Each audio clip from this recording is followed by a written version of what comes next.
She married a billionaire who refused to touch her for 5 years. Not a hug, not a kiss, nothing. Their wedding vows?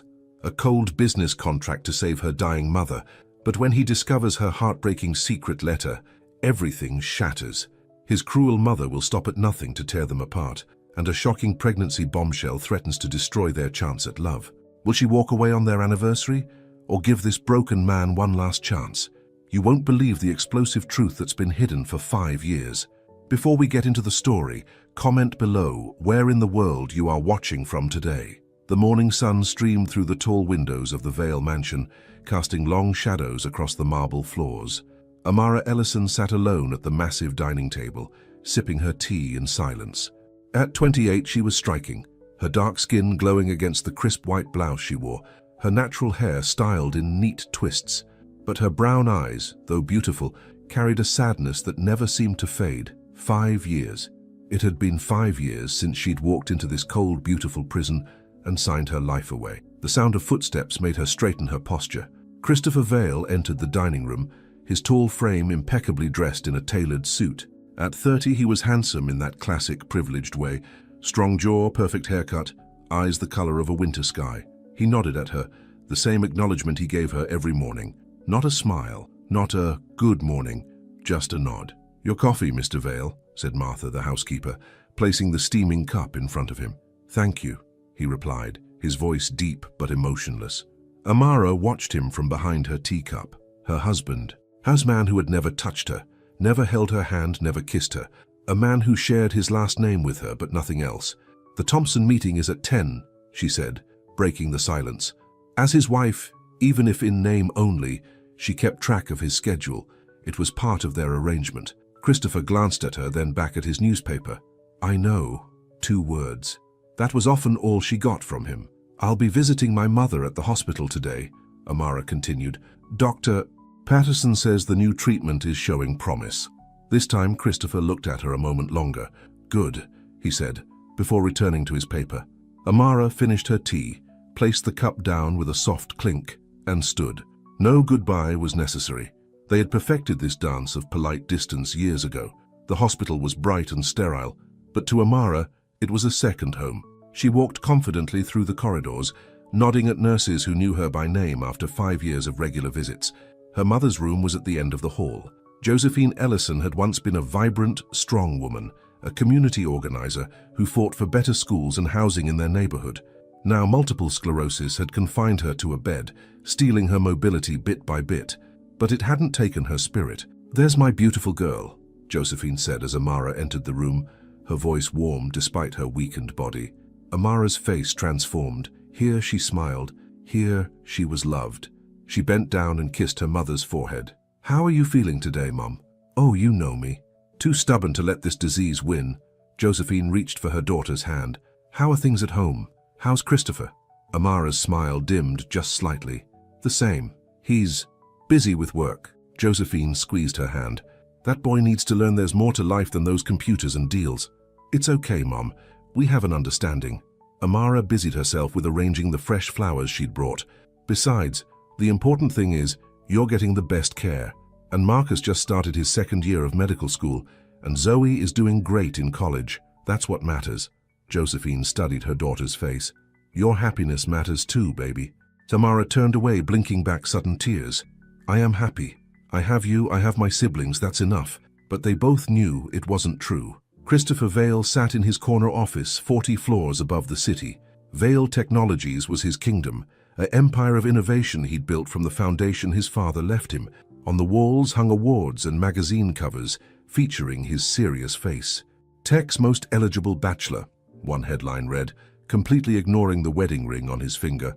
Not that it was a real marriage anyway. A knock on the door interrupted his thoughts. His assistant, James, entered with a stack of reports. "The quarterly numbers, sir." "And Mrs. Vale called. She said she'll be home late from the hospital." Christopher nodded, taking the reports.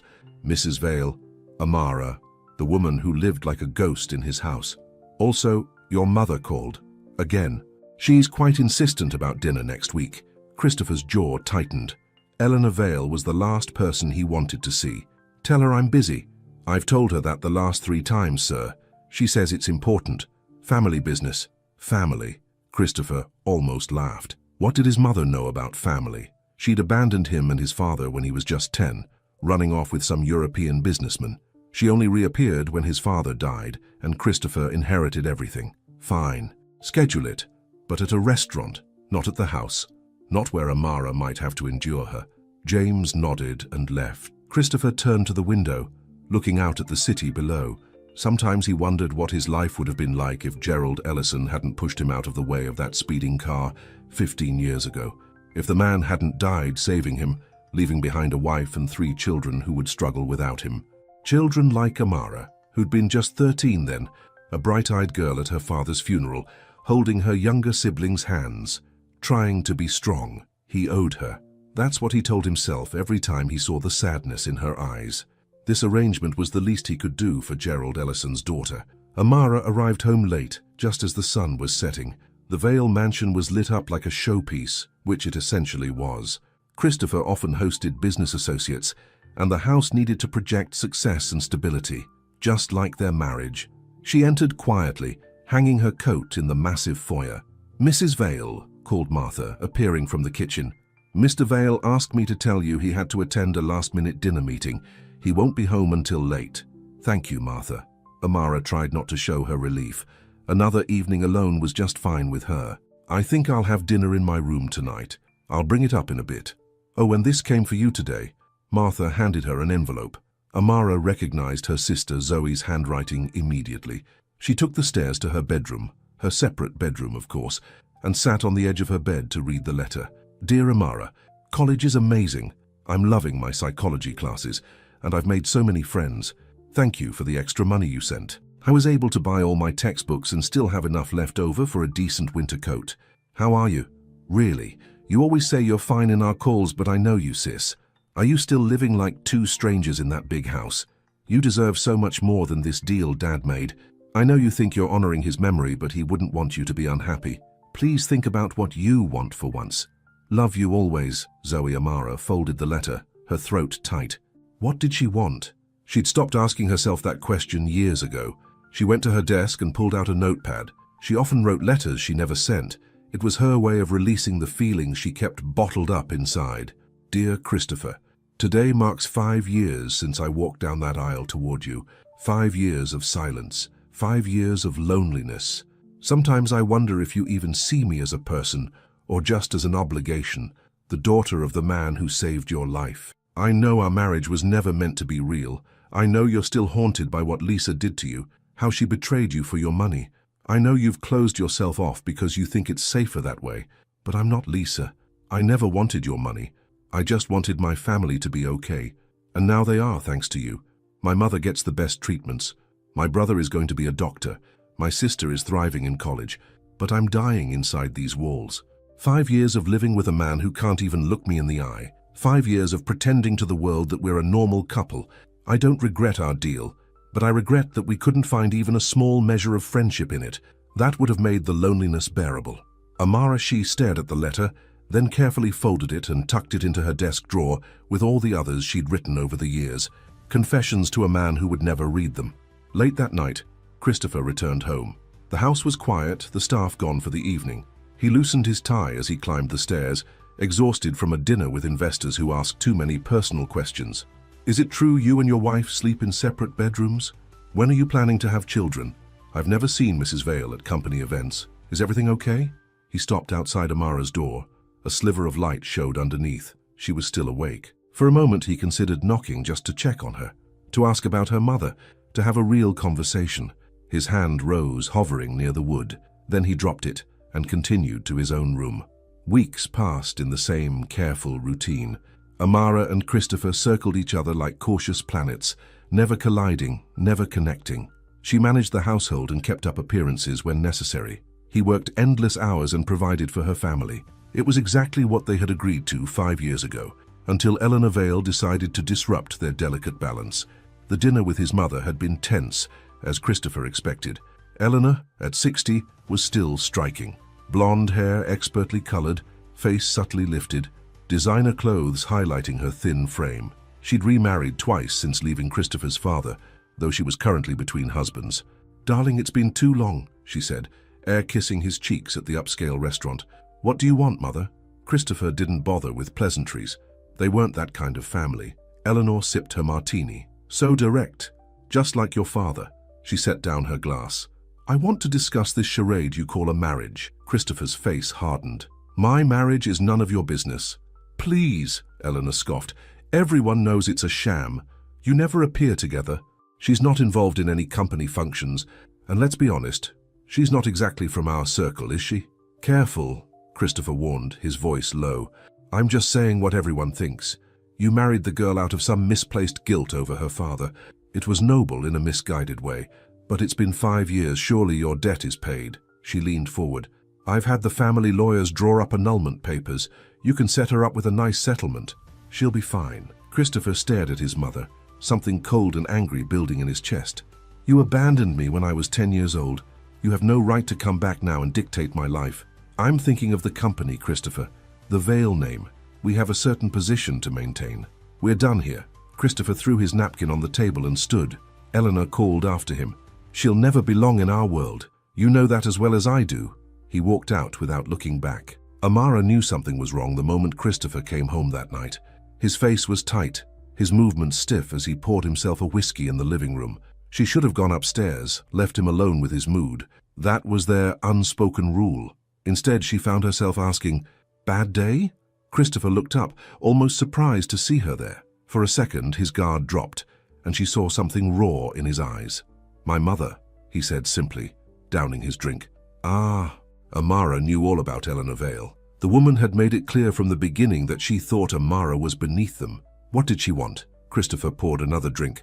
"To interfere. It's what she does best." Amara hesitated, then sat on the couch across from him. This was the longest conversation they'd had in months. "She never approved of me. She doesn't approve of anything I do." He looked at her, really looked at her, for what felt like the first time in years. "I'm sorry she's difficult." Amara felt a strange flutter in her chest, an apology, a real acknowledgement. "It's okay," she said softly. "I'm used to it." Something flickered in Christopher's eyes, regret perhaps, but then it was gone, and the wall was back. "I should get some sleep. Early meeting tomorrow." And just like that, the moment was over. Amara watched him leave, wondering if she'd imagined the brief connection between them. 3 days later, Amara was organizing papers in the Home Office when she came across an envelope from Vale Family Legal Services.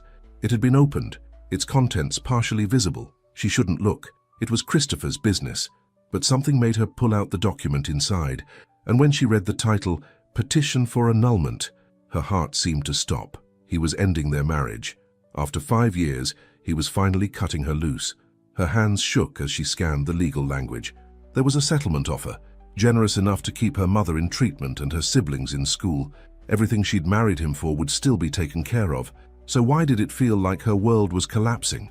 She carefully returned the papers to the envelope, placed it exactly where she'd found it, and walked out of the office on unsteady legs. That night, she couldn't sleep. She paced her room, trying to understand her own reaction. Wasn't this what she should want? Freedom from this cold, empty marriage? The chance to find real love someday? But where would she go? What would she do? For 5 years, she'd been Mrs. Vale, a role, a position, a job. Who was Amara Ellison without that? At 2 a.m. she gave up on sleep and went downstairs for tea. The house was dark and silent as she made her way to the kitchen, but as she passed the living room, she noticed a light. Christopher sat on the couch, still in his work clothes, staring at nothing, a glass of whiskey in his hand. Amara paused in the doorway. "Can't sleep either?" He looked up, and she was struck by how tired he seemed, not just physically, but soul deep, exhausted. "No," he admitted. She should walk away. Instead, she entered the room and sat opposite him. "I found the annulment papers today." His eyes widened slightly. "Amara, it's okay," she said quickly. "Our arrangement was never meant to be permanent. 5 years it's a long time to pretend." Christopher set down his glass. "My mother brought those papers. I didn't ask for them." "Oh." Amara wasn't sure what to do with that information.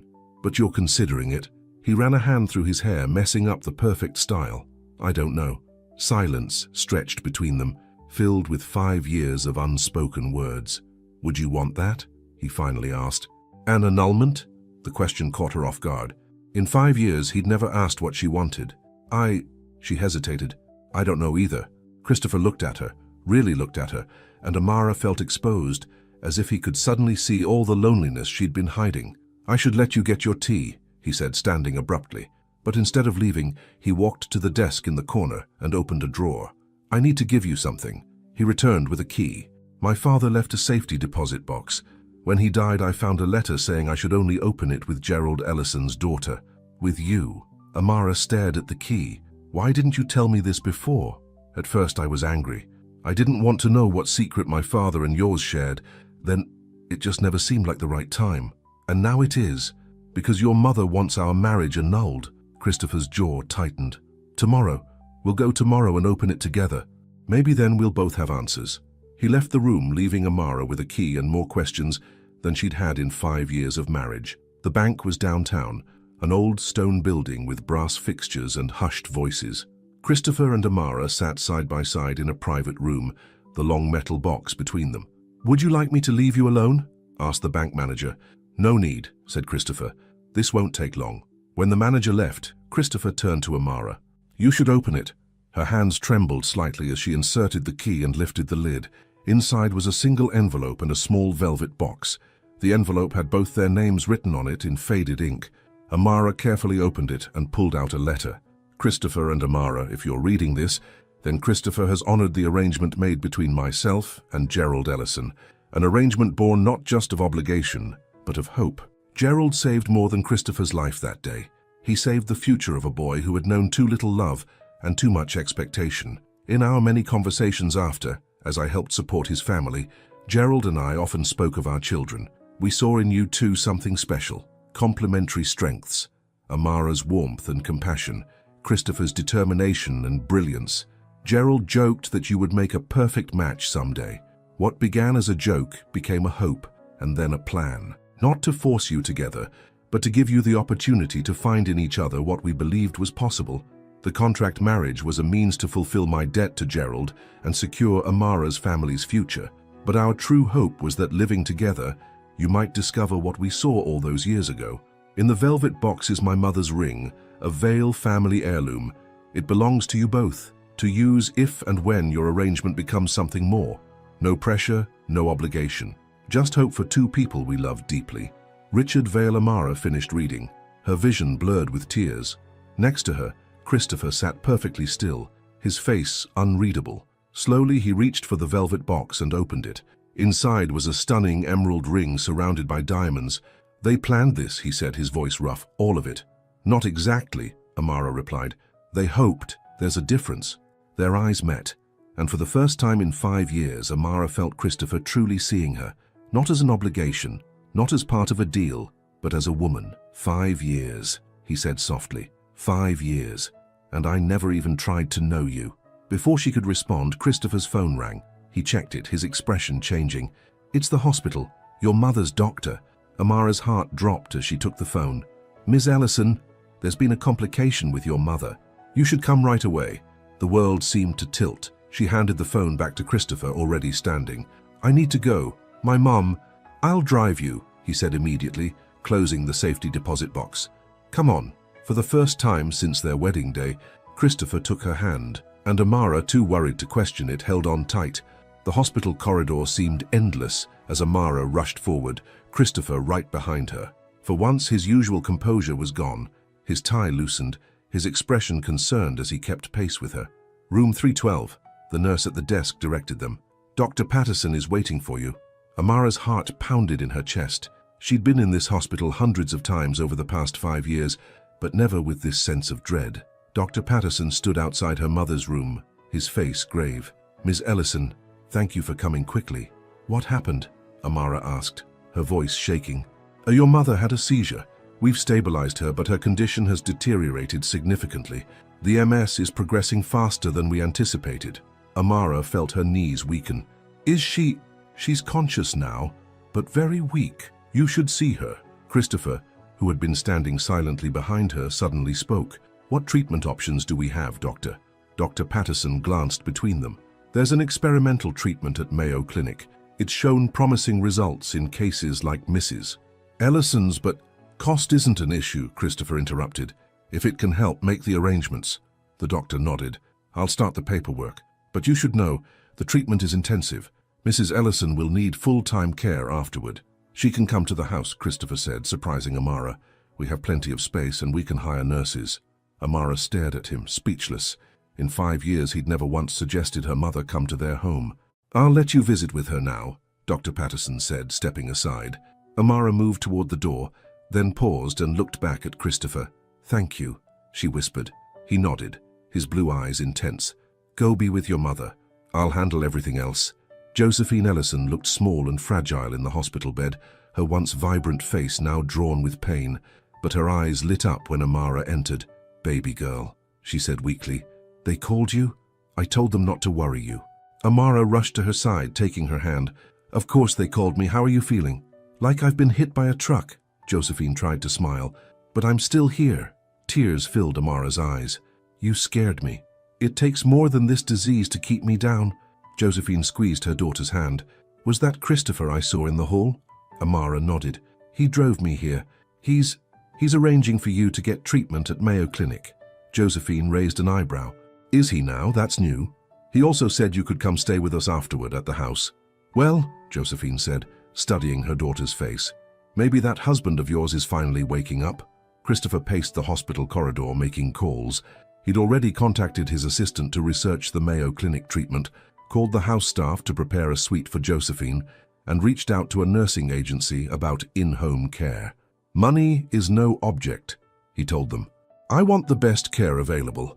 As he ended the last call, he noticed a young man hurrying down the hall, tall, with the same warm brown skin and determined expression as Amara. Marcus, Christopher called out, recognizing Amara's younger brother from the few family photos Amara kept in her room. The young man stopped, surprised. Mr. Vale, I didn't expect to see you here.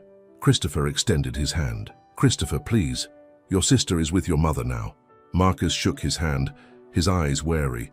In the 5 years of Christopher and Amara's marriage, they'd only met a handful of times at formal occasions. How bad is it? The doctors say she's stable, but the MS is progressing.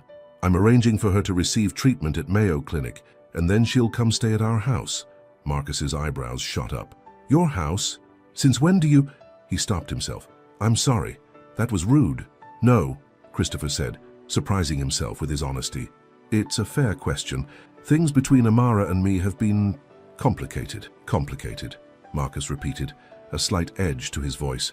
That's one way to put it. Christopher felt a flicker of shame. This young man clearly knew how lonely his sister had been in their so-called marriage. I know I haven't been... Christopher struggled for words. I haven't been what Amara deserves. Marcus studied him for a long moment. No, you haven't. But you're here now. That's something. Before Christopher could respond, Amara emerged from the room. Marcus, she cried, rushing to hug her brother. When did you get here? Just now. I caught the first flight from Chicago when they called. Marcus hugged her tightly. How is she? Tired, but still fighting. She wants to see you. As Marcus went into the room, Amara turned to Christopher. You didn't have to stay. Yes, I did, he said simply. Their eyes met, and something shifted between them, a crack in the wall that had separated them for 5 years. The arrangements are made, Christopher continued. Mayo Clinic has agreed to take your mother next week. Their success rate with this treatment is encouraging. Amara's eyes filled with tears. I don't know how to thank you. You don't need to thank me. This is what... He hesitated. This is what family does. Family. It was the first time he'd ever referred to them that way. Over the next week, Christopher surprised Amara with his involvement in Josephine's care. He visited the hospital daily, often bringing specialists he'd consulted. He personally oversaw the renovations to a suite of rooms in their home, making sure everything was wheelchair accessible. Amara watched him with growing confusion. This was not the distant man she'd lived with for 5 years. This was someone new, or perhaps someone who had been buried beneath layers of pain and isolation. One evening, as they were leaving the hospital together, Christopher asked, Have you had dinner? Amara blinked, caught off guard. No, not yet.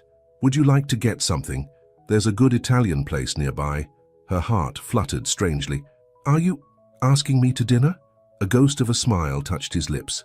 I believe I am. The restaurant was small and cozy, with checkered tablecloths and candles in wine bottles. Not the upscale establishments Christopher usually frequented for business meetings, but charming in its simplicity. They sat across from each other, an awkward silence between them as they studied their menus. "I don't think we've ever done this," Amara finally said. "Done what?" "Had dinner, just the two of us, by choice." Christopher set down his menu. "No, we haven't. That's my fault." Amara didn't know how to respond. In 5 years, he'd never acknowledged any fault in their arrangement. "Why now?" she asked. "What changed?" Christopher was quiet for a moment. "The letter," he finally said, "from my father and yours. It made me realize how much I've wasted these 5 years. Our fathers had an unusual idea of matchmaking," Amara said with a small smile. "They saw something we didn't, or at least something I refused to see." Christopher's blue eyes met hers. "You're an extraordinary woman, Amara. You've handled this situation with grace and dignity, even when I gave you nothing in return." Amara's breath caught in her throat. "I did what I had to do, for my family, and I used that as an excuse to keep my distance, to pretend this was just a business arrangement." He ran a hand through his hair, a rare gesture of vulnerability. "The truth is, I was afraid." "Afraid of what?" "Of letting anyone close again. After Lisa," he trailed off. Amara knew about Lisa, Christopher's college girlfriend who had betrayed him, selling stories about him to the tabloids and trying to blackmail his family.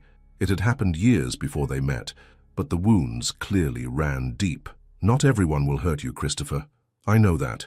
Logically, I know that." He reached across the table, his fingers stopping just short of hers. "But logic and emotion don't always align." The waiter arrived with their food, breaking the moment. They ate in silence for a while, but it was a different kind of silence than what usually stretched between them, thoughtful rather than empty. "Tell me about your day," Christopher said suddenly. "Your real day, not just the schedule." Amara looked at him in surprise. "Why?" "Because I want to know. Because we've been married for 5 years, and I don't know what makes you smile, or what worries you, or what you dream about." Her heart beat faster. I visited Mom this morning. Then I had lunch with my friend Tanya. We went to college together. She just got engaged, so she wanted to show me her ring." Amara paused, realizing how mundane this all sounded. "It's not very exciting. It's your life," Christopher said simply. "That makes it important." Amara felt something warm unfurl in her chest. Hope, perhaps. Dangerous, fragile hope. The day Josephine was scheduled to move into their home, Amara woke early, anxious about the transition. To her surprise, Christopher was already up, checking last-minute details with the staff. "The nurses will arrive at noon," he told her over breakfast. "The physical therapist will come 3 times a week, and I've had an intercom system installed, so your mother can reach you from anywhere in the house." Amara stared at him, a lump forming in her throat. "You've thought of everything." "I want her to be comfortable here. I want you both to feel at home." Home. The word hung between them. This mansion had never felt like home to Amara, just a beautiful, cold place where she happened to live. "Christopher," she began hesitantly, "I need to understand what's happening. Between us, these past 2 weeks, you've been different." He set down his coffee cup. "I told you. The letter—" "It's more than that," she interrupted. "A letter doesn't change someone overnight." Christopher was quiet for a long moment. "After my mother brought those annulment papers, I couldn't sleep. I kept thinking about what it would mean to end our marriage, to not see you every day." His voice grew softer, and I realized the thought bothered me. "A lot." Amara's heart skipped a beat. "Because of obligation?" "No," he met her eyes. "Because somewhere along the way, without even realizing it, I started to care about you." Before Amara could respond, Martha appeared in the doorway. "Excuse me, Mr. Vale. There's a young woman here to see Mrs. Vale. She says she's her sister." Amara stood quickly. "Zoe? She's supposed to be at college." A moment later, Zoe Ellison burst into the dining room, a whirlwind of energy at 21.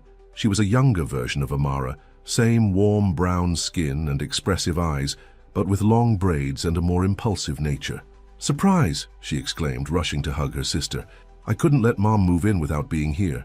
"You should have told me you were coming," Amara said, hugging her back. "And miss seeing your shocked face." "Never." Zoe turned to Christopher, her expression cooling slightly. "Mr. Vale." Christopher stood, extending his hand. "Zoe, it's good to see you again. Please, call me Christopher." Zoe shook his hand with obvious reluctance. Like Marcus, she had witnessed her sister's loneliness these past 5 years. "I hear you're bringing Mom here," she said, her tone making it clear she found this suspicious. Yes, Christopher replied. We've prepared rooms for her on the ground floor. You're welcome to stay as long as you like too. Zoe raised an eyebrow at Amara, as if to say, what's going on with him? Amara gave a small shrug. She didn't have an answer herself. By evening, Josephine was settled in her new suite. Surrounded by familiar possessions Christopher had arranged to have brought from her apartment, Zoe stayed by her side, catching her up on college life, while Amara handled the nursing staff. Christopher had disappeared into his home office hours ago, giving the family space.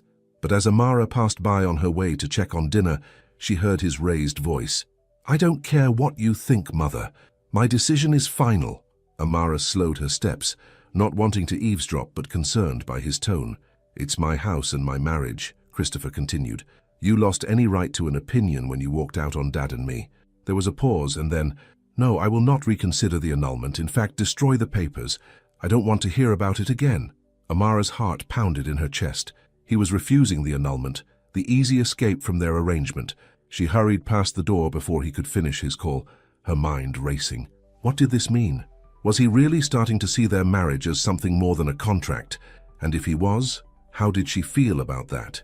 Later that night, after Josephine and Zoe had gone to bed, Amara found herself alone in the garden. The night was cool, the sky clear and full of stars. She wrapped her cardigan tighter around her shoulders, trying to sort through her conflicting emotions. Can't sleep. She turned to find Christopher approaching, his suit jacket discarded, his shirt sleeves rolled up. It was the most casual she'd seen him in years. Too much on my mind, she admitted. He stood beside her, both of them gazing up at the stars. Your mother seems to be settling in well. She is. Thank you again for all of this. You don't need to keep thanking me, Amara. They fell silent, but it was a comfortable silence, the first they'd ever shared. I heard you on the phone earlier, Amara finally said. With your mother. Christopher tensed slightly. I see. You told her to destroy the annulment papers. He turned to face her. Yes, I did. Why? In the moonlight, his expression was softer than she'd ever seen it. Because I don't want an annulment. I don't want to end our marriage. Amara's heart raced. Because of the letter. Because our fathers wanted this. No. Christopher took a step closer. Because I want this. Because these past 2 weeks, seeing you with your family, talking with you, having dinner with you, it's shown me what I've been missing, what I've been denying myself out of fear. He reached out, his fingers gently touching her cheek. Amara froze, shocked by the contact. I know I have no right to ask for a second chance, he said softly. I know 5 years is a long time to live as strangers, but I'd like to try, Amara. I'd like to see if what our fathers saw in us is real. Amara struggled to breathe.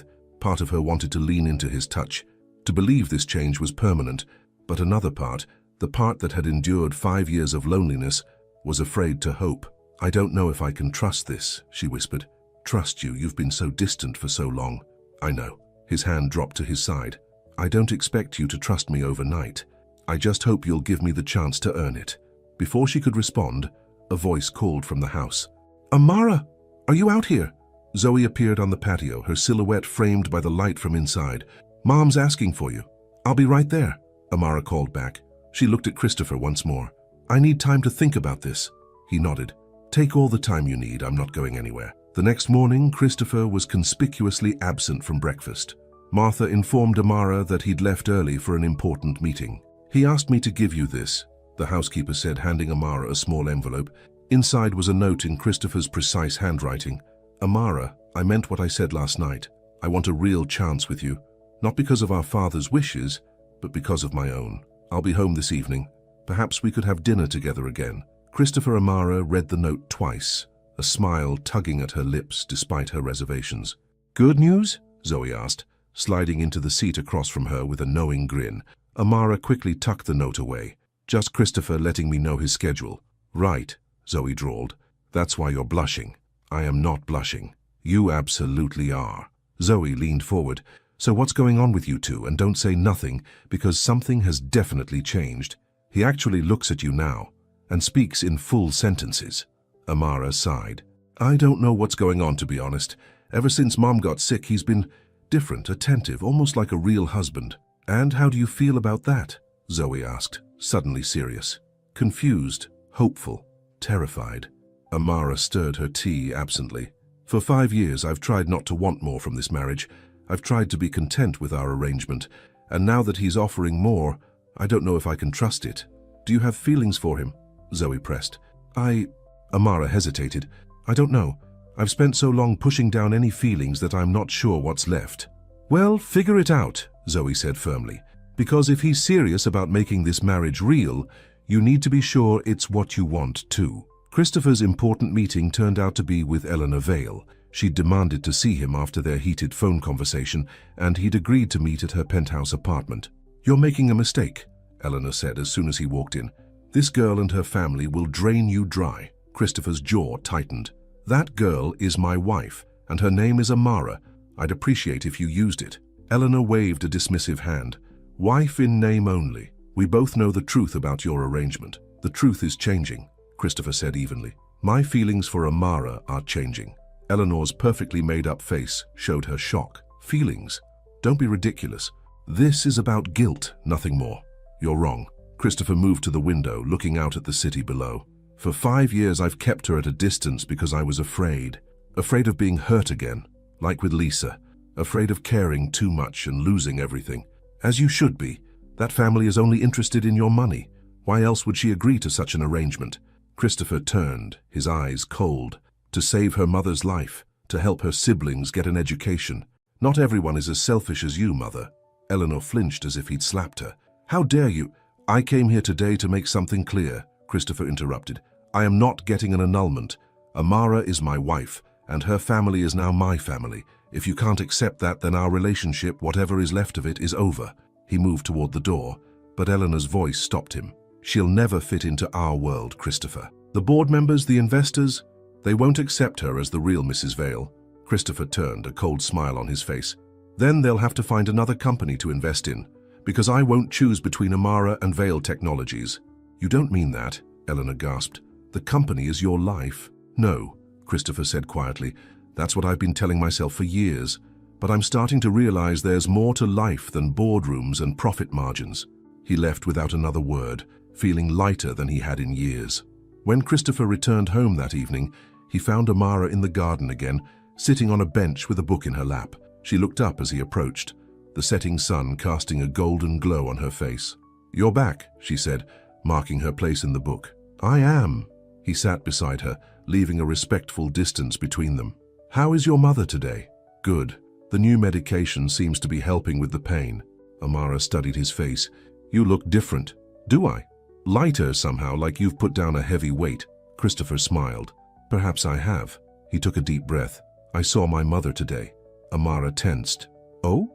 I told her our marriage is real, that I won't consider an annulment, that if she can't accept you and your family, then she's no longer welcome in my life. Amara's eyes widened. Christopher, you didn't have to. Yes, I did. He moved closer, cautiously taking her hand.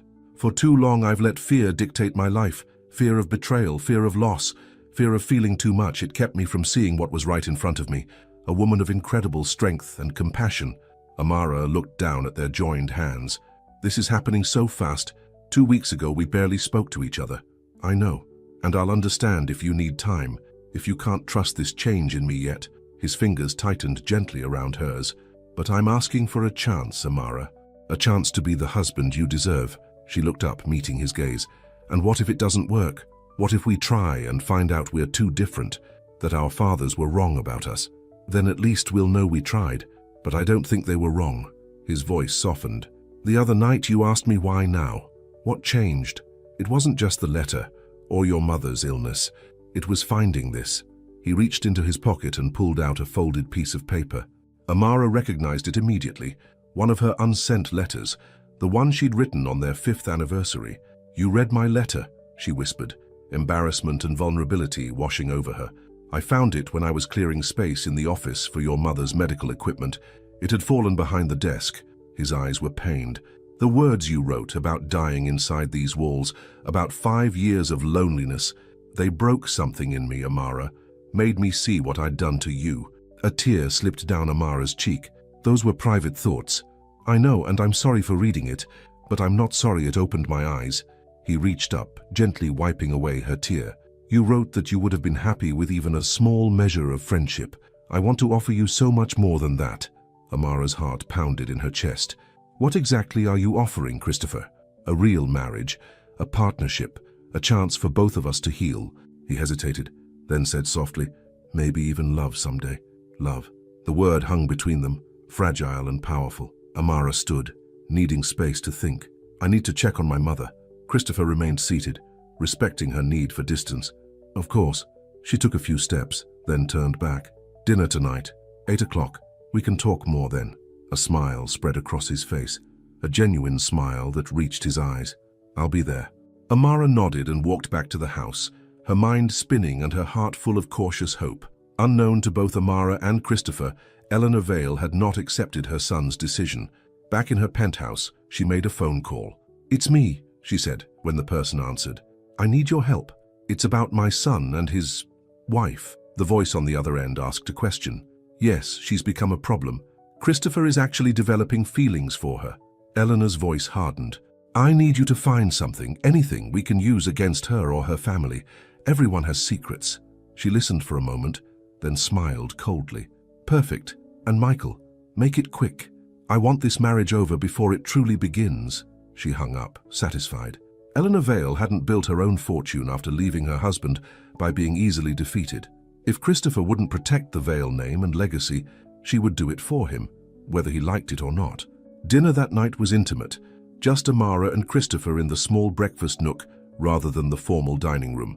Martha had prepared their meal and discreetly disappeared, leaving them alone with candles and quiet music. This is nice, Amara said, looking around at the transformed space. Different. I thought we could use a fresh start. Christopher poured her a glass of wine. New surroundings for new beginnings. They ate and talked, really talked, for the first time in their marriage. Christopher told her about his childhood, about the loneliness after his mother left, about his father's emotional distance.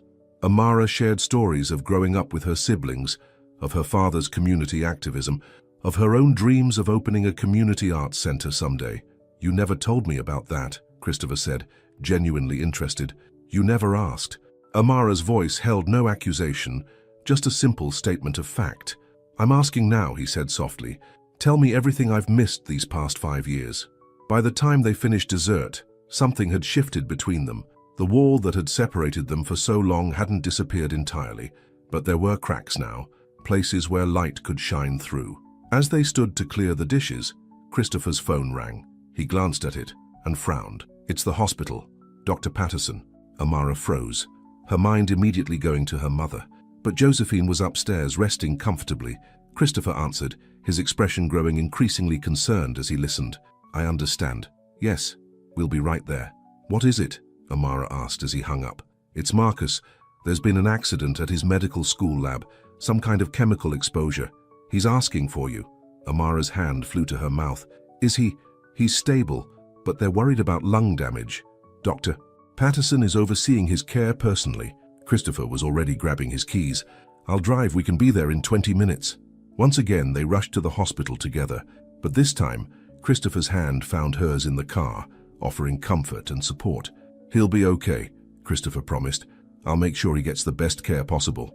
Amara looked at him, at this man who was suddenly so different from the cold, distant husband she'd known for 5 years.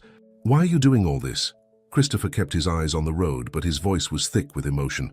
Because you're my wife, Amara, and it's time I started acting like your husband. As they pulled into the hospital parking lot, Amara realized something that both thrilled and terrified her. She was starting to believe him. The hospital waiting room was eerily quiet at midnight. Amara sat with her head in her hands, exhausted after hours of worry. Across from her, Zoe had finally fallen asleep in an uncomfortable chair, her jacket balled up as a pillow. Christopher returned with 2 cups of coffee and sat beside Amara, handing her one. Any news? She shook her head. They're still running tests. Her voice was hoarse from crying. I can't believe this happened. His professor said the ventilation system malfunctioned during an experiment. Dr. Patterson has called in a pulmonary specialist, Christopher said. He should be here within the hour. Amara looked at him gratefully. You didn't have to stay, it's so late. I'm not going anywhere. His voice was firm, his blue eyes steady on hers. Besides, I've already called Martha. She's with your mother, and the night nurse is there too. Amara took a sip of the coffee, letting its warmth spread through her. I don't know what I would have done without you tonight. Christopher's hand found hers, his thumb gently stroking her knuckles. You would have managed. You're stronger than you realize. They sat in companionable silence, hands linked, waiting for news. Amara found herself leaning slightly against Christopher's shoulder, drawing comfort from his solid presence. 5 weeks ago, this closeness would have been unimaginable. Now it felt right. Dr. Patterson appeared in the doorway, looking tired but relieved. Ms. Ellison, your brother is stable. The exposure wasn't as severe as we initially feared. Amara stood quickly. Can I see him? Yes, but only for a few minutes. He needs rest. Christopher squeezed her hand. Go. I'll wake Zoe and tell her the news. Marcus was pale against the white hospital sheets, an oxygen mask covering his face, but his eyes brightened when Amara entered. You scared me half to death, she said, taking his hand. He removed the mask briefly. Sorry about that. Not my smoothest move. His voice was raspy. How are you feeling? Like I inhaled fire. He replaced the mask, took a few breaths, then removed it again. Christopher Vale is still here after midnight? Amara nodded. He's been here the whole time. He called in specialists, arranged everything. Marcus studied her face. Things really have changed between you two, haven't they? They're evolving. She adjusted his blanket, avoiding his eyes. It's complicated. Just be careful, Amara. Marcus's concern was evident despite his weakened state. 5 years of coldness doesn't disappear overnight. I know, she squeezed his hand, but people can change. I think he's trying. For your sake, I hope so. Marcus's eyes drifted closed, the medication pulling him towards sleep. Just remember you deserve the whole world, not just pieces of someone's attention. Amara sat with him until his breathing evened out in sleep, her heart conflicted. Her brother's warning echoed her own doubts. Could she really trust this new version of Christopher, or would she end up heartbroken when he retreated back behind his walls? It was nearly 3 a.m. when they arrived home. Christopher insisted on carrying a sleeping Zoe to her room, then walked Amara to her bedroom door. You should get some rest, he said softly. It's been a long night. Amara nodded, exhaustion weighing heavily on her. But as Christopher turned to leave, she caught his hand. Thank you for everything tonight. He looked down at their joined hands, then back to her face. You don't need to thank me. I do, though. Her voice was barely above a whisper. Tonight you showed me who you could be, who we could be together. Something intense flashed in Christopher's eyes. For a moment, Amara thought he might kiss her. Her heart raced at the possibility. Instead, he lifted her hand to his lips, pressing a gentle kiss to her knuckles. Good night, Amara. Sweet dreams. It was such a small gesture, but it sent warmth spreading through her entire body. She watched him walk down the hall to his own room, wondering if tonight had changed everything between them. Morning came too quickly. Amara woke to knocking on her door. Zoe burst in without waiting for a response, her face full of excitement. You need to come downstairs, right now. Amara rubbed sleep from her eyes. What's wrong? Is it Mom? Marcus? Nothing's wrong. Just hurry up. Zoe was practically bouncing with energy. Curious and concerned, Amara threw on a robe and followed her sister downstairs. When they reached the main hall, Zoe gestured toward the living room with a grin. Look. Amara peeked in and froze in surprise. The formal living room, always perfectly decorated but rarely used, had been transformed. In the center stood an upright piano, gleaming in the morning light. Christopher stood beside it, looking slightly nervous. Good morning. What is this? Amara asked, stepping into the room. You mentioned last night at dinner that you used to play, that your father taught you, but you haven't touched a piano since college. He ran his hand along the polished wood. I thought maybe you'd like to play again. Amara approached the piano slowly, as if it might disappear if she moved too quickly. You bought this for me. I had it delivered this morning. Christopher's voice was soft. Is it okay? If you don't like it, it's beautiful, she whispered, sitting on the bench and running her fingers lightly over the keys. The tone was rich and perfect. I can't believe you remembered what I said. I'm trying to remember everything now. He sat beside her on the bench, careful not to crowd her. Will you play something?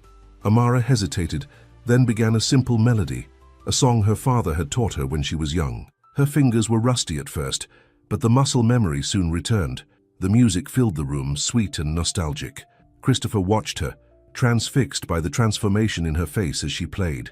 For the first time since he'd known her, Amara looked truly happy, lost in the music and the memories it brought. When she finished, she looked up to find him staring at her with an expression she'd never seen before, tender, almost reverent. That was beautiful, he said softly. Thank you for this. Amara gestured to the piano. It's the most thoughtful gift anyone has ever given me. Their eyes held, something powerful building between them. Then Zoe cleared her throat from the doorway. Hate to interrupt this moment, but Mom's asking for you, Amara. Reluctantly, Amara stood. I should go see her, but I'll be back to play more later. As she walked away, Christopher called after her. Amara, I have to go to the office for a few hours. Important board meeting. But I'd like to take you to dinner tonight. Somewhere special. She turned, a small smile playing on her lips. I'd like that. Eleanor Vale sat in the plush office of Michael Davis, Christopher's main competitor and her longtime friend. At 65, Michael was still handsome in a silver foxway, his custom suit emphasizing his trim physique. Thank you for meeting me on such short notice, Eleanor said, accepting the glass of scotch he offered. For you, Eleanor, any time. Michael's smile was calculating. Though I must admit I was surprised by your call. You said it concerns Christopher. And his wife. Eleanor's tone made the words sound distasteful. He's becoming attached to her, emotionally involved. Michael raised an eyebrow. I was under the impression their marriage was purely one of convenience. It was, until recently. Eleanor sipped her scotch. Now he's bringing her family into our home, refusing the annulment, even standing up to me. And this concerns me how? Eleanor smiled thinly. Because a Christopher focused on his marriage is a Christopher distracted from Vale Technologies, a vulnerability you could exploit. Michael leaned back in his chair, considering. Go on. I've had someone looking into Amara's family. Her brother Marcus was involved in an accident at his medical school last night. I heard. Chemical exposure of some kind. What you didn't hear is that it might not have been an accident. Eleanor's eyes gleamed. My sources tell me Marcus has been working on a research project, one with significant pharmaceutical applications. A project funded partly by Vale Technologies. Michael sat forward. Christopher is funding his brother-in-law's research? Without board approval, he set it up through a separate account to avoid scrutiny. Eleanor smiled. Now imagine what would happen if the board discovered this conflict of interest. Or if someone suggested the accident was actually an attempt to hide research problems. Michael's eyes narrowed. What exactly are you proposing, Eleanor? Nothing illegal, of course, just a strategic leak to the right board members. Create enough doubt about Christopher's judgment, enough questions about his personal entanglements affecting company decisions. She shrugged. The board might decide Vale Technologies needs new leadership. And you think they'd turn to me? With the right approach, the right allies? Yes. Eleanor finished her scotch. Christopher has forgotten what's important. The Vale legacy, the company his father built. He's letting emotions cloud his judgment. Michael studied her for a long moment. You're willing to betray your own son. I'm willing to save him from himself, Eleanor corrected. And if you help me, there will be benefits for Davis Technologies as well. Michael stood and walked to the window, looking out at the city skyline. I'll need proof of this research funding. Documentation. Eleanor reached into her purse and pulled out a flash drive, already taken care of. Christopher's board meeting ran longer than expected. By the time he returned home, it was almost time for his dinner with Amara. He hurried upstairs to change, a lightness in his step that had been absent for years. His phone rang as he was adjusting his tie. The screen showed James, his assistant. This better be important, Christopher answered. Sir, there's something you need to know. James's voice was tense. There are rumors circulating among the board members about Marcus Ellison's research project. Christopher froze. What rumors? That you've been funding it off the books. That the accident last night might be related to problems with the research. That's ridiculous. The accident was due to a ventilation failure. I know that, sir. But Michael Davis has been speaking with board members, suggesting an investigation. Christopher's jaw tightened. Michael Davis. Of course. He thought for a moment. Who else knows about this? Just a few board members so far, but it's spreading quickly. Call an emergency board meeting for tomorrow morning. I'll address it directly. Christopher ended the call, his mind racing. He had indeed been funding Marcus's research, a revolutionary approach to treating multiple sclerosis, inspired by Josephine's condition. But he'd kept it quiet, not wanting Amara to know until they had results to share. Now that private decision threatened to become a public scandal, and somehow Michael Davis was involved, which meant his mother was likely behind it all. A soft knock at his door interrupted his thoughts. Amara stood there, stunning in a simple blue dress, her hair swept up elegantly. Are you ready? She asked, then frowned when she saw his expression. What's wrong? Christopher forced a smile. Nothing important, just a work issue. We can cancel dinner if you need to handle it. Absolutely not. He walked to her, taking her hands in his. Nothing is more important than tonight. The restaurant was exclusive and intimate, with private alcoves for each table and soft jazz playing in the background. Christopher had reserved the best table, overlooking the city lights. Amara looked around in appreciation. This is beautiful. Not as beautiful as you, Christopher said, his eyes never leaving her face. She blushed, still unaccustomed to compliments from him. Careful, Mr. Vale. That almost sounded like flirting. Good, because that's exactly what it was. His smile was warm, genuine. Throughout dinner, Christopher was attentive and charming. He asked questions about her day, listened intently to her answers, shared stories from his own past. It felt like a real date, their first, despite 5 years of marriage. I called the hospital earlier, Christopher said as they finished dessert. Marcus is doing well. They're releasing him tomorrow. I know. I spoke with him too. Amara tilted her head. He said you've arranged for a nurse to check on him daily at his apartment. Christopher nodded. I wanted to make sure he has proper care. You're doing so much for my family. Amara's voice grew serious. Sometimes I wonder why. Because they're important to you. Christopher reached across the table, taking her hand. And you're important to me. Amara studied his face, searching for any sign of insincerity. She found none. When did that happen? She asked softly. When did I become important to you? Christopher's thumb stroked the back of her hand. I think you always were. I was just too afraid to admit it, even to myself. And now you're not afraid? Now I'm terrified, he admitted with a small smile. But I'm more afraid of losing you than I am of loving you. The word hung between them. Love. Neither had said it directly, but it was there in the air, in the tender way he looked at her, in the warmth of his hand on hers. Christopher, Amara began, her heart racing. His phone buzzed, interrupting the moment. He glanced at it and frowned. I'm sorry. I need to take this. He stood, moving a few steps away to answer. Amara watched him, noting how his posture stiffened, how his face grew tight with tension. Whatever the call was about, it wasn't good news. When he returned to the table, his expression was troubled. I'm sorry, but we need to cut the evening short. There's a situation at the company I need to handle. Of course, Amara said, hiding her disappointment. Is everything okay? It will be, he signaled for the check. I just need to deal with something before it gets out of hand. The ride home was quiet. Christopher lost in thought as he drove. Amara wanted to ask what was wrong, but sensed he wasn't ready to share. When they arrived at the house, Christopher walked her to the door, then surprised her by taking both her hands in his. I'm sorry about tonight. It was supposed to be perfect. It was lovely, she assured him. Work emergencies happen. He looked at her with such intensity it made her breath catch. Amara, I need you to know something. No matter what you might hear in the coming days, everything I've done has been with the best intentions. What do you mean? What would I hear? Nothing, hopefully. He squeezed her hands. Just know that I care about you. About us. That's real. Before she could question him further, he leaned in and kissed her, their first real kiss in 5 years of marriage. It was gentle at first, almost hesitant, but when Amara responded, it deepened into something more passionate, more urgent. When they finally broke apart, they were both breathless. Christopher rested his forehead against hers, eyes closed. I've wanted to do that for so long, he whispered. Amara's heart pounded in her chest. Why didn't you? I told myself I didn't deserve to. He pulled back slightly to look into her eyes.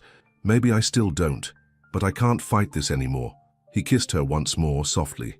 I have to go back out. Don't wait up for me. Amara watched him drive away, her fingers touching her lips, still feeling the imprint of his kiss. Inside the house, Amara found Zoe waiting for her in the kitchen, a knowing smile on her face. So, how was the big date? It was amazing, until he got an emergency call from work. Amara sat at the counter, still dazed from the kiss. Zoe, he kissed me. Zoe's eyes widened. Well, it's about time. How was it? Perfect. Amara couldn't help the smile that spread across her face. It felt like coming home. Wow. Zoe studied her sister. You're falling for him, aren't you? For real this time? I think maybe I am. Amara's voice was soft, almost wondering. Is that crazy? After everything? A little, Zoe admitted, but the heart wants what it wants. She reached across the counter to squeeze Amara's hand. Just be sure, sis. Be really sure before you give him your heart completely. I'm trying to be careful, but the way he's been lately. Amara shook her head. It's like meeting a whole new person. Or maybe the real person was there all along, just buried under a bunch of emotional baggage. Zoe stood and stretched. I'm going to check on Mom before bed. Don't overthink this, okay? Just enjoy it. After Zoe left, Amara wandered into the living room, drawn to the piano. She sat on the bench and began to play softly, her heart full of conflicting emotions. Joy at Christopher's kiss, worry about his mysterious work emergency, hope for their future together. The melody flowed from her fingers, filling the quiet house with music. She didn't notice Martha watching from the doorway, a concerned expression on the housekeeper's face. Christopher drove straight to Vale Technologies headquarters, his mind racing. The call had been from James. Michael Davis was meeting with key board members tonight, showing them documents about Marcus's research funding. The building was mostly empty at this hour, just security guards and a few workaholics. Christopher took the elevator to the executive floor, where James was waiting with a worried expression. How bad is it? Christopher asked without preamble. Bad. Davis has financial records showing the transfers to Marcus's research account. He's spinning it as a conflict of interest, suggesting you've been using company resources for personal reasons. Christopher's jaw tightened. Where is he now? Conference room B with Wilson, Jansen, and Chen, three of the most influential board members. Not good. Christopher straightened his tie and headed for the conference room. When he pushed open the door, 4 heads turned his way. Michael Davis smiled thinly. Christopher, what a surprise. Is it? Christopher's voice was cold as he surveyed the room. Holding secret meetings about my company seems a bit desperate, even for you, Michael. Your company? Michael raised an eyebrow. The board might have something to say about that given recent revelations. Board member Wilson, a gray-haired man in his 60s, looked uncomfortable. Christopher, these documents raise serious questions about your judgment. What documents exactly? Christopher asked, though he already knew. Michael slid a folder across the table. Financial records showing you've been funding Marcus Ellison's research. Your brother-in-law, without board approval. Christopher looked at the records, his mind already calculating who could have accessed this information. Only a handful of people knew about the special account, including his mother. Yes, I funded the research, he said calmly. With my personal funds, not company money, Michael smirked. The transfers came from a Vale Technologies subsidiary account, an account I own personally. It's structured under the company for tax purposes, but the funds are mine to allocate as I see fit. Christopher looked each board member in the eye. This was a personal investment in potentially groundbreaking MS research that could help thousands of people, including my mother-in-law. Board member Chen frowned. Why keep it secret from the board? Because it wasn't ready for company involvement yet. I wanted preliminary results before bringing it to you as a potential Vale Technologies investment. Christopher's voice hardened. And because I knew there were people who would try to use my personal life against me. His eyes landed on Michael, who had the grace to look slightly uncomfortable. Gentlemen, Christopher continued, I understand your concerns. But ask yourselves this, why is Michael Davis, our chief competitor, so interested in my family matters, and who gave him access to Vale Technologies' financial records? The board members exchanged glances. Wilson cleared his throat. You raise a fair point. I've always put this company first, Christopher said. My father built Vale Technologies on integrity and innovation. I've continued that legacy. He paused. But I won't apologize for supporting medical research that could save lives. And I won't let anyone use my family against me or this company. The tension in the room was palpable. Finally, Chen spoke. I think we need to discuss this matter further, without outside parties present. He looked pointedly at Michael. Michael stood, gathering his papers. Consider carefully who you want leading Vale Technologies, gentlemen. Someone whose personal entanglements cloud his judgment, or someone focused solely on shareholder value. After he left, Christopher faced the board members. I want a full investigation into how Davis obtained those financial records. Someone betrayed this company, and I intend to find out who. The meeting continued for another hour, Christopher methodically addressing each concern, explaining his actions, reassuring the board of his commitment to Vale Technologies. By the time it ended, he'd managed to contain the damage, for now. But as he drove home in the early hours of the morning, one thought dominated his mind. His mother was behind this. She was trying to destroy his marriage by attacking Amara's family, and he couldn't let her succeed. Amara was already awake when Christopher finally returned home. She sat in the kitchen with a cup of tea, unable to sleep after their kiss and his cryptic warning. He looked exhausted when he saw her. His tie loosened, his hair mussed from running his hands through it repeatedly. "You're still up," he said, surprise evident in his voice. "Couldn't sleep." She pushed a mug toward him. "I made you some coffee. It should still be hot." The simple gesture seemed to touch him deeply. He took the mug, his fingers brushing hers. "Thank you." "Bad night?" He sighed, sitting across from her at the counter. "You could say that." Amara studied his face, noting the tension around his eyes, the tight set of his jaw. "Do you want to talk about it?" Christopher hesitated, then seemed to make a decision. "Yes, actually, there's something I need to tell you, and I'd rather you hear it from me." He took a deep breath. "I've been funding Marcus's research project, the one on MS treatments." Amara's eyes widened in surprise. "You have? Since when?" "About 8 months ago. He approached me with his proposal. It was brilliant, innovative. I saw the potential immediately, not just as a business investment, but as something that could help your mother. Why didn't you tell me?" "At first, because we barely spoke to each other," he admitted. "Then, more recently, because I wanted it to be a surprise. I was hoping for positive results before I told you." Amara processed this information. "And the accident at the lab, was it related to the research?" "No, it was a ventilation system failure, just as they said." Christopher ran a hand through his hair. "But someone is trying to suggest otherwise, to create a scandal involving Marcus's research and my funding of it." "Who would do that?" Christopher's expression darkened. "My mother and Michael Davis." He explained about the emergency board meeting, the accusations, his mother's likely involvement. "She's trying to drive us apart," he concluded, "to end our marriage by any means necessary." Amara felt a chill run through her. "Why tell me this now?" "Because I don't want any more secrets between us." He reached across the counter to take her hand. "Because I'm done hiding from what I feel for you." Their eyes met, and Amara saw the same intensity there that had preceded their kiss earlier that night. "And what do you feel?" she asked softly. Christopher stood and came around the counter, pulling her to her feet and into his arms. "I think you know." His kiss was different this time, deeper, more certain, filled with promise. Amara melted against him, her arms winding around his neck as she returned the kiss with equal passion. When they broke apart, Christopher rested his forehead against hers. "I've wasted so much time, Amara. 5 years we could have had together." "We still have time," she whispered. "If that's what you want." "It's all I want." His voice was rough with emotion. "You're all I want." He kissed her again, and Amara felt the last of her doubts begin to fade. This was real, he was real. Their feelings for each other were real. But as Christopher held her close, she couldn't help wondering what his mother would do next, and how far she would go to tear them apart. The next morning, Amara woke to find a single red rose on the pillow beside her. A note was attached in Christopher's handwriting. "Every morning should begin with beauty, like waking up to you." She smiled, bringing the flower to her nose to inhale its sweet scent.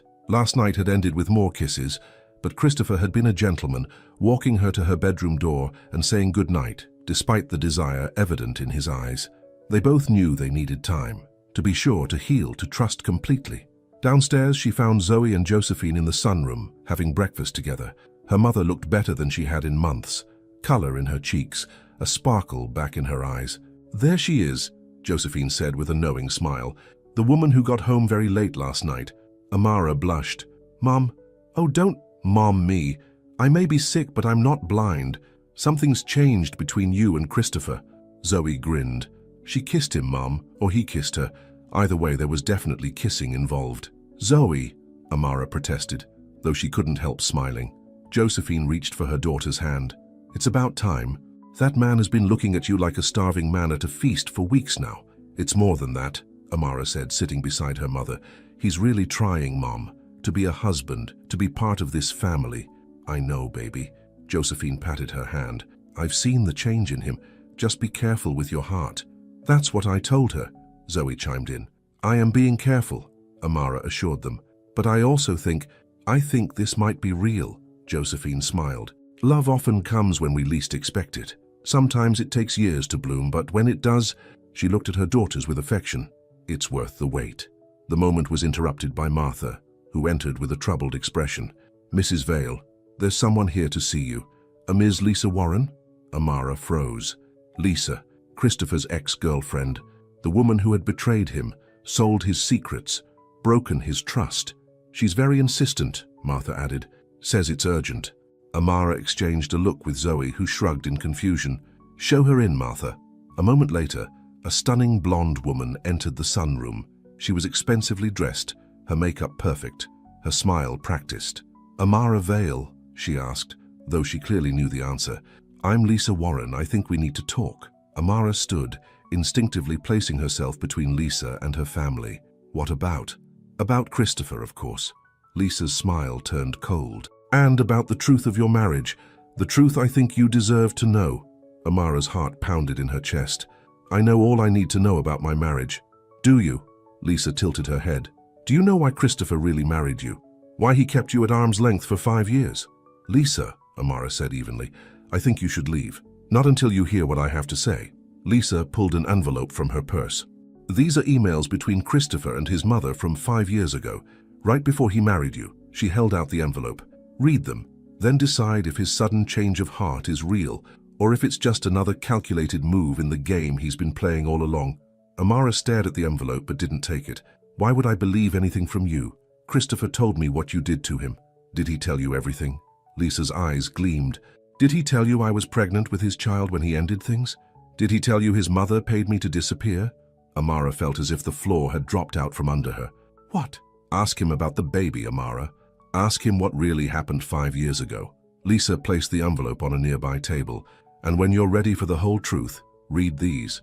With that, she turned and walked out, leaving a stunned silence in her wake. Zoe was the first to speak. "Well, that was dramatic." Josephine looked at Amara with concern. "Baby, are you okay?"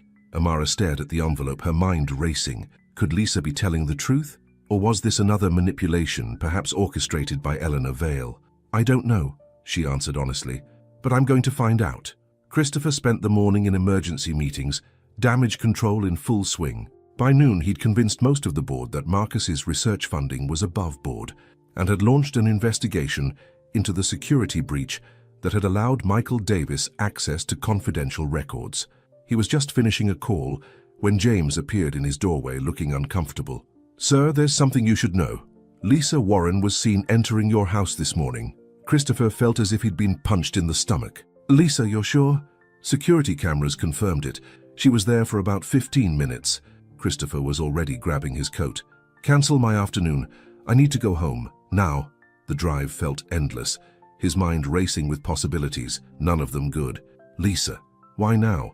After all these years, it had to be his mother's doing. Another attack on his marriage, on his happiness with Amara. When he finally reached the house, he found Amara in the garden, sitting alone on a bench, staring at an envelope in her hands. "Amara," he called, approaching cautiously. She looked up, her expression unreadable. "You heard that Lisa was here?" "Yes." He sat beside her, noticing how she shifted slightly away. "What did she say to you?" Amara held up the envelope.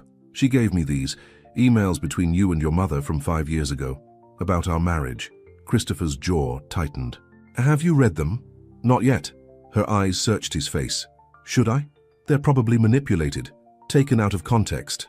He reached for the envelope, but Amara pulled it back. "That's not an answer, Christopher." He sighed, running a hand through his hair. "My mother and I discussed many things before our marriage. Some of them wouldn't sound good now." "Like what?" Christopher looked away.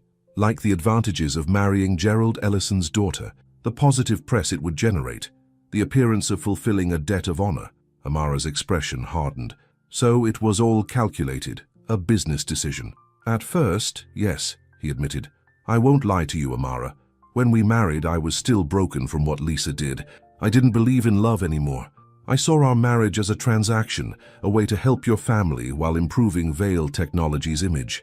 The hurt in Amara's eyes was like a knife to his heart. "And now?" she asked quietly. "Now everything has changed."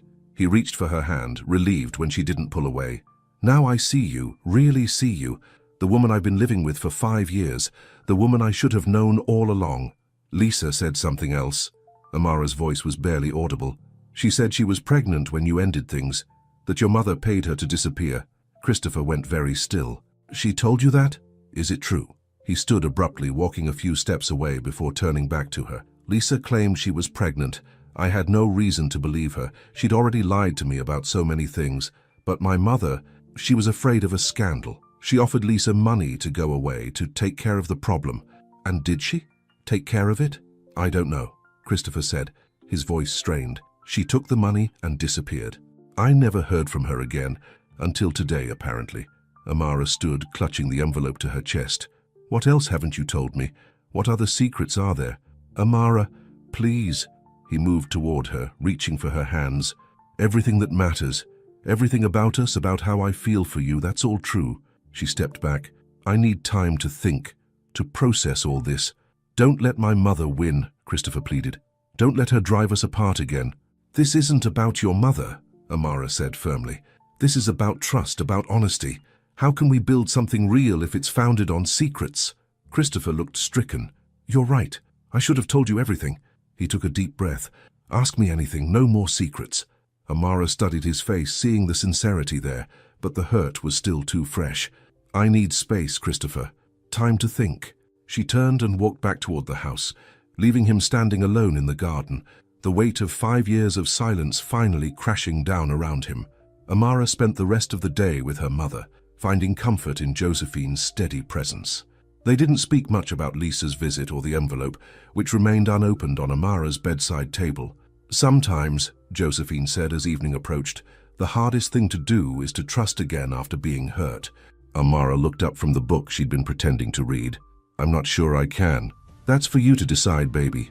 Josephine reached for her daughter's hand. But ask yourself this. Is what you're feeling now, this hurt, this doubt, worse than how you felt during those 5 years of loneliness? The question struck Amara like a physical blow. I don't know. Yes, you do. Josephine's eyes were kind, but knowing. The question is whether you're brave enough to admit it.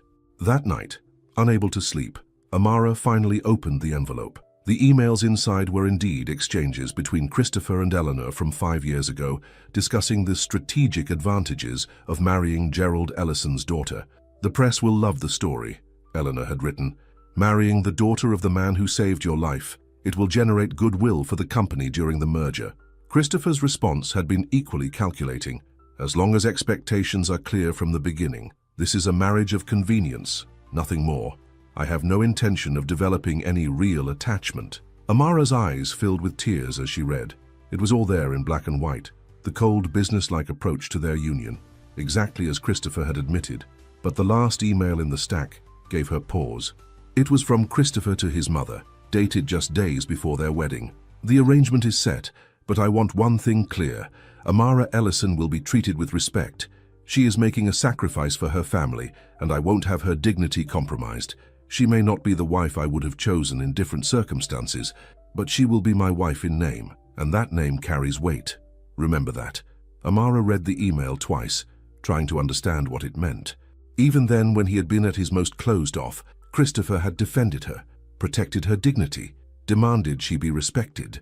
It wasn't love, not even close, but it was something, a foundation, perhaps, on which something real could have been built, if either of them had tried, if either of them had broken 5 years of silence sooner. Morning light filtered through the curtains as Amara stood at her bedroom window, watching the gardeners work below. She'd barely slept, her mind too full of conflicting thoughts and emotions. Christopher had been gone when she came down for breakfast. Martha informed her that he'd left early for the office, but had asked the housekeeper to deliver a note. Amara unfolded it now, reading the familiar handwriting. Amara, I understand your need for space, and I respect it. I'll be staying at the penthouse apartment downtown for a few days to give you time to think. I meant what I said yesterday. No more secrets. When you're ready to talk, I'll answer any question you have, no matter how difficult. What began as an arrangement 5 years ago has become the most important relationship in my life. I hope you can find it in your heart to believe that. Christopher.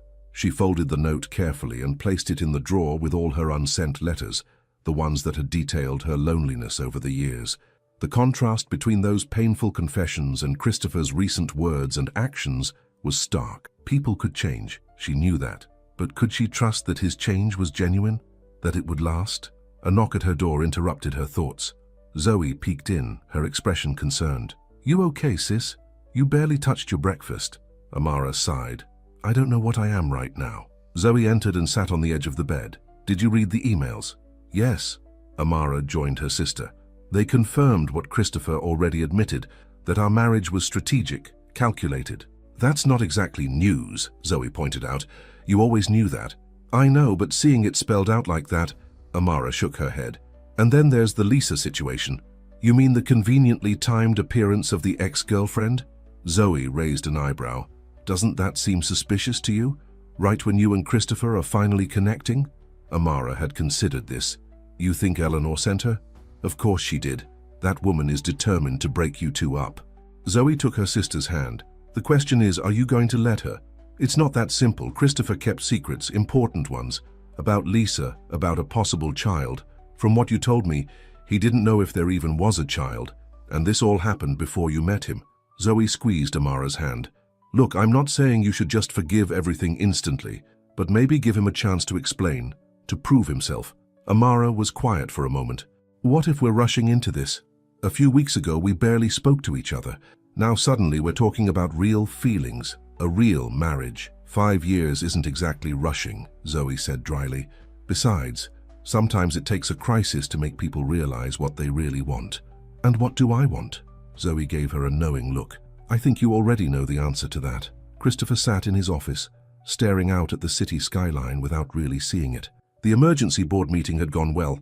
He'd managed to contain the damage from his mother's scheming, at least for now, but none of that mattered if he lost Amara.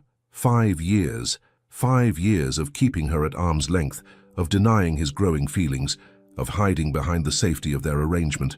And now that he'd finally opened his heart, everything was falling apart. A knock at his door pulled him from his thoughts. James entered, looking uncomfortable. Sir, your mother is here. She's quite insistent on seeing you. Christopher's jaw tightened. Send her in. Eleanor Vale swept into the office moments later, elegant as always in a designer suit, her blonde hair perfectly coiffed. Christopher, darling, we need to talk. About what, Mother? About how you leaked confidential information to Michael Davis, or about how you sent Lisa to my house to upset my wife? Eleanor's expression betrayed nothing. I don't know what you're talking about. Please, Christopher's voice was cold. Don't insult my intelligence. I know it was you behind both incidents. The question is why? Why are you so determined to destroy my marriage? Eleanor sat in the chair across from his desk, crossing her legs elegantly. I'm trying to save you from making a terrible mistake. This sudden infatuation with Amara will pass, but the damage to the Vale name, to the company, could be permanent. Infatuation? Christopher shook his head in disbelief. Mother, I love her. The words fell from his lips so naturally, so truthfully, that they surprised even him. It was the first time he'd said it aloud, though he'd been feeling it for weeks now. Eleanor's eyes widened slightly. You can't be serious. I've never been more serious about anything in my life. Christopher stood, looking down at the woman who had abandoned him as a child, who had only reappeared when there was something to gain. Amara is my wife, the woman I choose to spend my life with, and if you can't accept that, then you have no place in that life. You're making a mistake, Eleanor insisted. She's not one of us. She'll never fit into our world. No, she's better than our world. Christopher moved toward the door. She has integrity, compassion, loyalty, qualities you might not recognize, Mother, but that I've come to value above all else. This isn't over, Christopher, Eleanor warned as he held the door open for her. Yes, it is. His voice was final. Whatever scheme you're planning next, whatever manipulation you think will work, save yourself the effort. I've made my choice. Now I suggest you make yours. Accept Amara as my wife, or accept that you no longer have a son. Eleanor stared at him for a long moment, then gathered her purse and walked out without another word. Christopher closed the door behind her, his heart racing. He'd done it. Stood up to his mother once and for all, declared his love for Amara. Now he just had to prove to Amara that his love was real, that it would last, that after 5 years of silence, he was finally ready to speak the truth. Amara spent the afternoon at the hospital with Marcus, who was being released after his accident. He looked better, though still weak, as she helped him settle into his apartment. So, he said once she'd arranged his medications on the kitchen counter, Zoe tells me there's drama in paradise. Amara shot him a look. Zoe talks too much. She's worried about you. We both are. Marcus sat carefully on the couch, wincing slightly. What's going on with you and Christopher? Amara sighed, joining him. It's complicated. Life usually is. He studied her face. Do you love him? The directness of the question caught her off guard. I don't know. Yes, you do, Marcus said, echoing their mother's words from the night before. You're just afraid to admit it. Amara was quiet for a moment. For 5 years, I convinced myself not to care, not to want more. It was easier that way, safer. And now? Now everything's different. He's different, and I don't know if I can trust it. Marcus took her hand. Remember what Dad used to say. Trust is a choice, not a feeling. You choose to trust someone, even knowing they might hurt you. But what if I'm wrong? What if this is all temporary and he goes back to being cold and distant? Then you'll have taken a risk for something that mattered. Marcus squeezed her hand. Like you did 5 years ago when you married him to help us. Like Dad did when he pushed Christopher out of the way of that car. That was different, Amara protested. Was it? Marcus raised an eyebrow. Both were acts of courage. Both were choices made with an uncertain outcome. Amara considered his words. When did you get so wise? Must be all those pain medications, he joked, then grew serious. Look, I'm not saying forgive everything overnight, but maybe give him a chance to prove himself, to show you who he really is now. That seems to be the consensus, Amara said with a small smile. Mom and Zoe said basically the same thing. Well, the Ellisons are a smart bunch. Marcus grinned. Now I believe you promised me soup. Amara stood grateful for the change of subject, coming right up. As she moved around her brother's small kitchen, her mind kept returning to Christopher's note. What began as an arrangement 5 years ago has become the most important relationship in my life. Was it possible? Could their contract marriage have evolved into something real, something lasting? And more importantly, was she brave enough to find out? By the time Amara returned to the Vale mansion that evening, she had made a decision. She would talk to Christopher, hear him out completely. No more running, no more hiding from difficult truths. She was surprised to find him in the living room, playing softly on the piano he'd bought for her. He looked up when she entered, his fingers stilling on the keys. You're back, she said, stopping in the doorway. I know I said I'd give you space, he replied, standing, but I couldn't stay away, not when there's so much at stake. Amara moved further into the room. I was going to call you. I think we need to talk, really talk. I agree. Christopher gestured to the couch. Please. They sat, a careful distance between them. The air felt charged with all they needed to say. I saw my mother today, Christopher began. I told her that if she couldn't accept you as my wife, then she no longer had a son.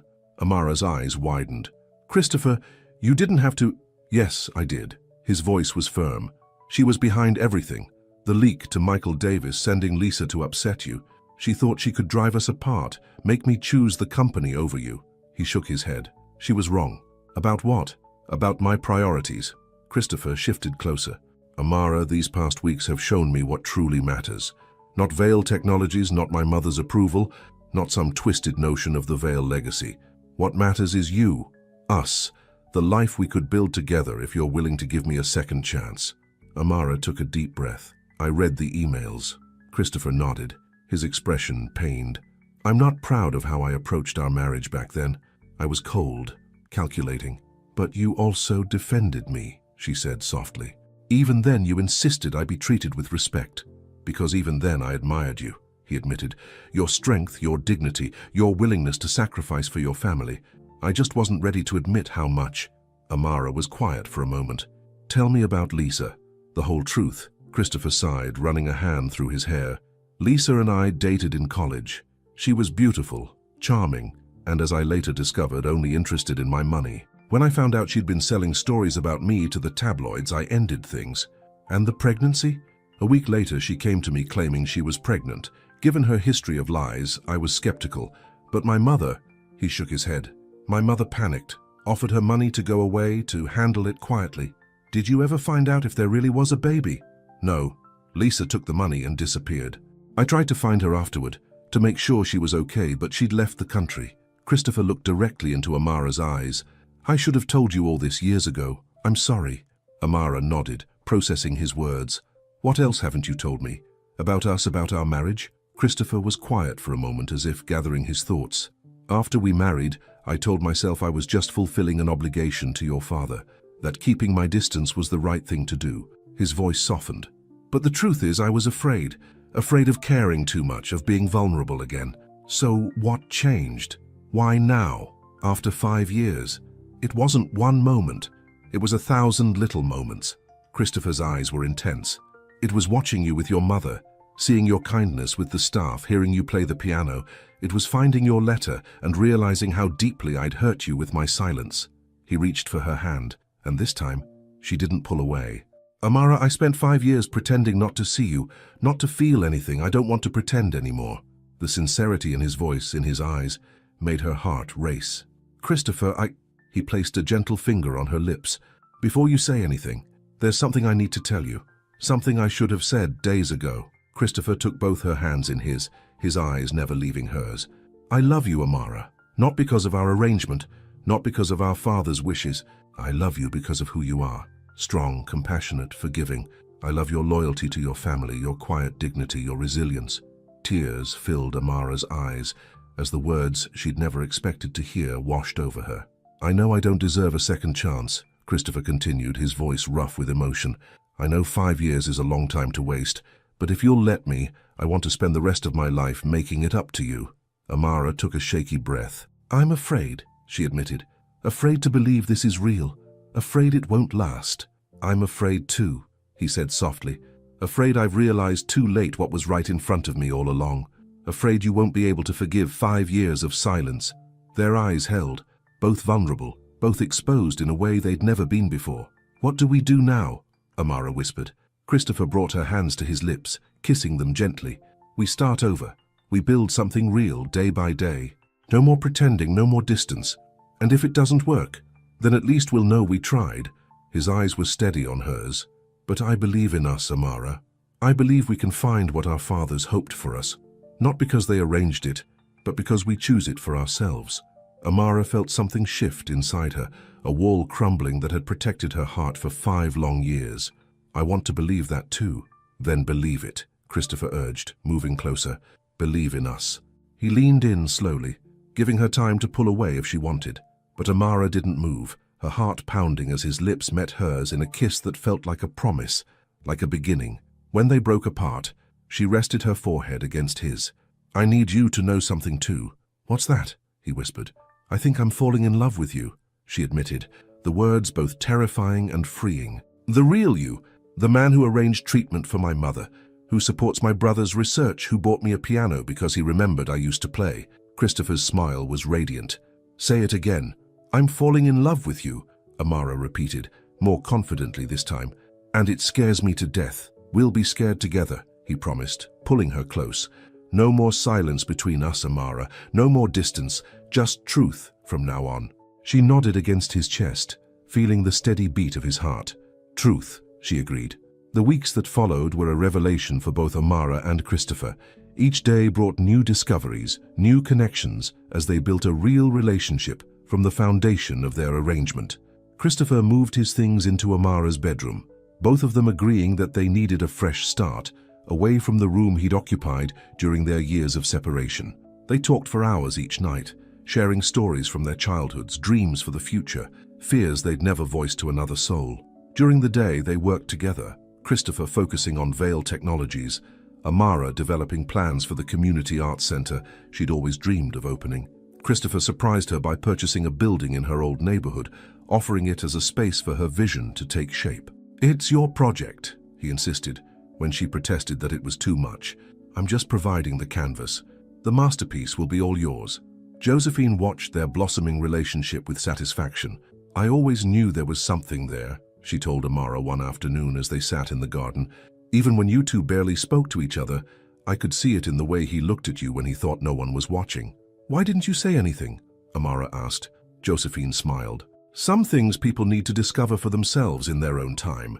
Marcus's research continued to show promise, with Christopher now openly supporting the project. Zoe visited on weekends, delighted by the transformation in her sister's marriage. It's like watching one of those cheesy romance movies, she teased, except better because it's real. The only shadow on their happiness was Eleanor Vale. True to form, she hadn't given up easily. She made several attempts to meet with board members to plant doubts about Christopher's leadership, but each attempt failed, his position now stronger than ever. She'll get tired eventually, Christopher assured Amara, or she'll find some other target for her manipulation. Amara wasn't so sure, but she chose not to let Eleanor's schemes overshadow their newfound happiness. On the morning of their 5th wedding anniversary, Amara woke to find Christopher already up, sitting on the edge of the bed watching her.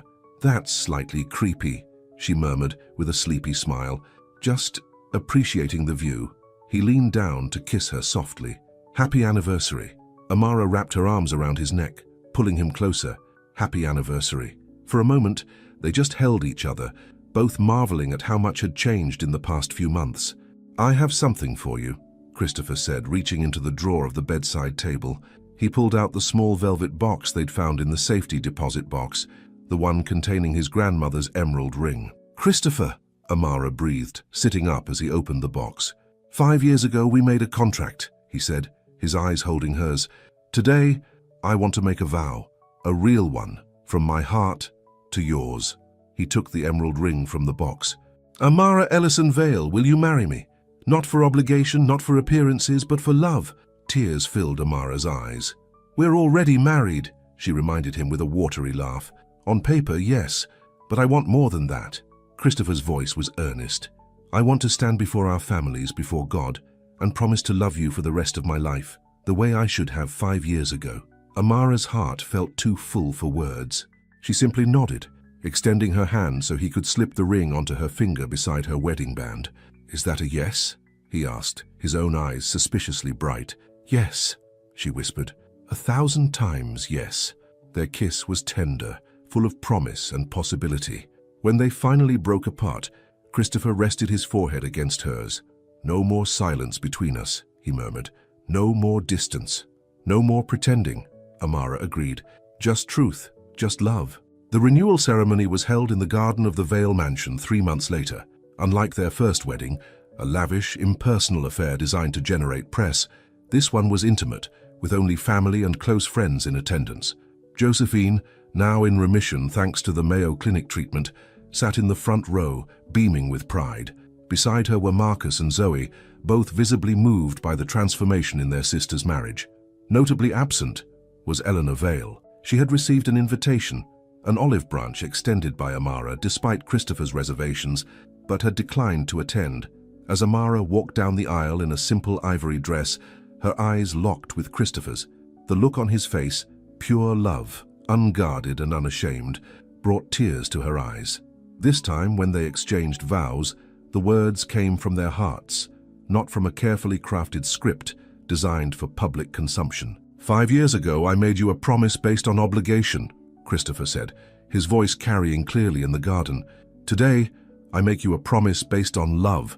I promise to cherish you, to listen to you, to be your partner in all things. I promise no more silence, no more distance, just truth, just love for all the days of our lives." Amara's voice trembled slightly as she responded. "5 years ago, I married you for my family. Today, I marry you for us. I promise to trust you, to support you, to love you completely. No more fear, no more walls, just openness, just honesty, just love, now and always." When they were pronounced husband and wife again, Christopher pulled Amara into a kiss that felt like a beginning, the real beginning of their marriage, 5 years in the making. The celebration afterward was joyful, filled with laughter and music. Amara played the piano Christopher had given her, her heart too full for words as she watched him dance with her mother, as she saw her siblings truly happy for her for the first time in years. As the evening wound down, Christopher found her sitting alone on their favorite garden bench, looking up at the stars.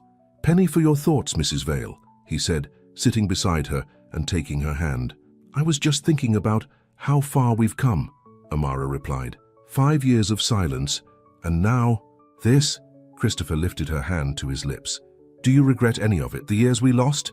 Amara considered the question. "No," she finally said. "Those years shaped us, taught us what truly matters. They make what we have now even more precious." "How did I get so lucky?" Christopher murmured, pulling her close. "It wasn't luck," Amara said softly. "It was choice. We chose this, chose each other, despite everything." As they sat together under the stars, Amara thought of her father, of the sacrifice he'd made to save Christopher's life. How that one moment had set in motion a chain of events that led here, to this garden, to this man, to this love. Some might call it fate, others, divine intervention. But Amara preferred to think of it as a journey, a long, sometimes painful journey through 5 years of silence to find the voice of their hearts. And now that they'd found it, neither of them would ever be silent again. The end.